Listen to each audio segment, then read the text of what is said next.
On Friday, I opened Bitcoin long. By Saturday, I was nicely in profit. Everything looked clean, momentum was there. And by Monday, I closed the trade at break even. Yeah, zero profit. This was a full round trip trade from green back to nothing. Price moved beautifully from Friday into Saturday. Structure held. The setup worked, but once CME opened on Sunday night, Bitcoin simply couldn't hold. And instead of aggressively trailing my stop while I was in a profit, I decided to give the trade more space. But in this kind of market regime, it doesn't really make sense to hold trade for too long. In most cases, you will get taken out anyway, sometimes even the next day. So it's usually better to manage trade more aggressively, especially when you are trading larger position. So let's break it down. My trade, as you can see, the screenshot is from Binance, where you can see this is where I was bought my long, and this is Monday CME open. These two in a row red H1 candles was instantly after the CME open, so it was really a really huge nuke, and I was taken out somewhere here. It was like slightly in profit or break even. But let's jump into trading view. I would like to start on bigger picture on high time frames. As you can see, this is the range where we are trading. It's starting at 70k and it's from 70 to 60k. This is the range where we have been trading from start of the February. So it's pretty simply when you took this simple tool which measure high range, mid range and low range, you can see that this is the mid range at 66k. We bounce from here and also when I was longing yesterday or 2 days ago, we get into this last quarter of this range, and also this is the 75% of the range. But what I wanted to show you is that I was looking for the long scenario because we were in this mid range, and the price action I've been trading for 4 days, 5 days. You can see it was 1, 2, 3, 4, 5 days downtrend. Everyone was shorting after US Open, and it was really great scenario for some shorts, for some short squeeze of these simple shorts. So this is my general idea.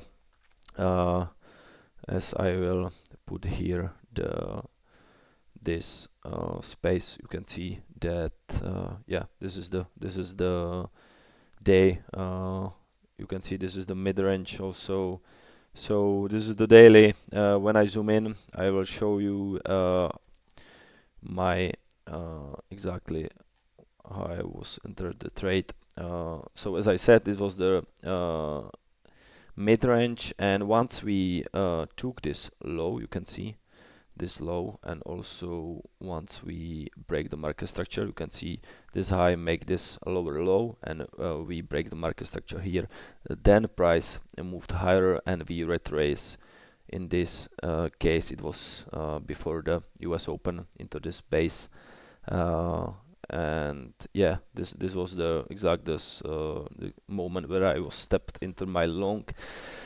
And when I look in the indicators, what I'm looking for, you can see this indicator below. It's relative volume candles. You can see this huge H1 relative volume candle. It was this one. I was waiting for the close of this candle and enter the trade. So it was simply I was entered around 67k.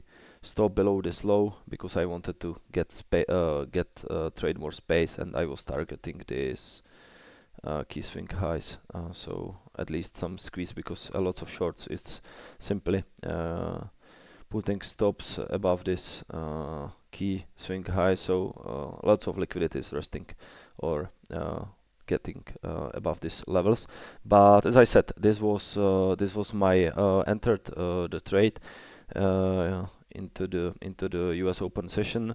And yeah, the general idea, you can see this control downtrend, this compressive move.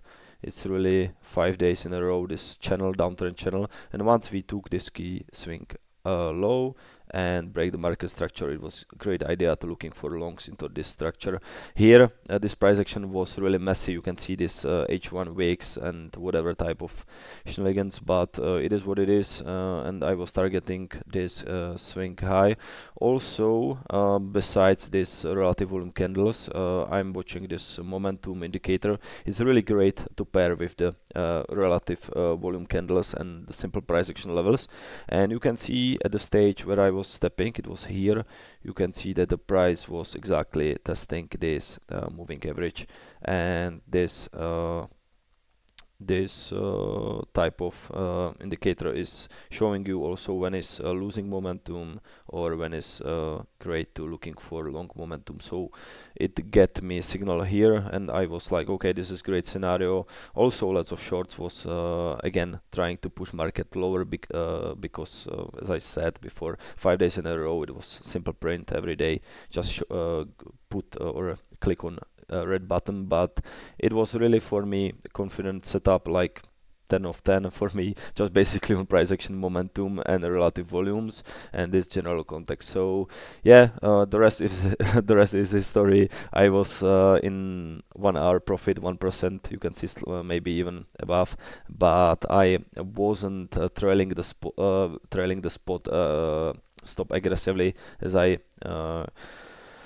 should. But yeah, the price, once you can see here, a price get below this moving average, we lose momentum. Also the great retest of this base, a lot of short step here again, and the price again lose momentum. And yeah, this is the semi open, this is my trade. So basically I can take 1 hour profit. Instead I ended like on break even, slightly in profit. It's really difficult or tricky to trailing stop in this slow grind moves, because it's not like structure. You have like this structure move and you can see trailing stops below this structure, but when you have something like this, it's really, when you will structure trade like this, price will very often do like this, you will take you out and you are out of the trade. So I wanted to give trade more space. It is what it is. Unfortunately, this regime in this wall range, it's really tricky. We are trading from 70 to 60k. As I said, it's not worth to take or hold trades for longer. It's really be more nimble or more quick for rotation or whatever type of situations. One more thing what I want to show you guys is the velo or the flow. Also maybe footprint was there. Yeah, this was the setup. You can see yeah, this is the week when I was opened. This is the CVD. You can see this is really huge. It's below this, it's below the CVD, so you can see that a lot of aggressive sellers were trying to push price lower, but price was not doing a lower low. So this is the divergence you can see here, and this was also the great signal. Some volume, yeah, you can see minus over 100 shorts positions, 150, so really aggressive, but we then squeeze them and we continue higher.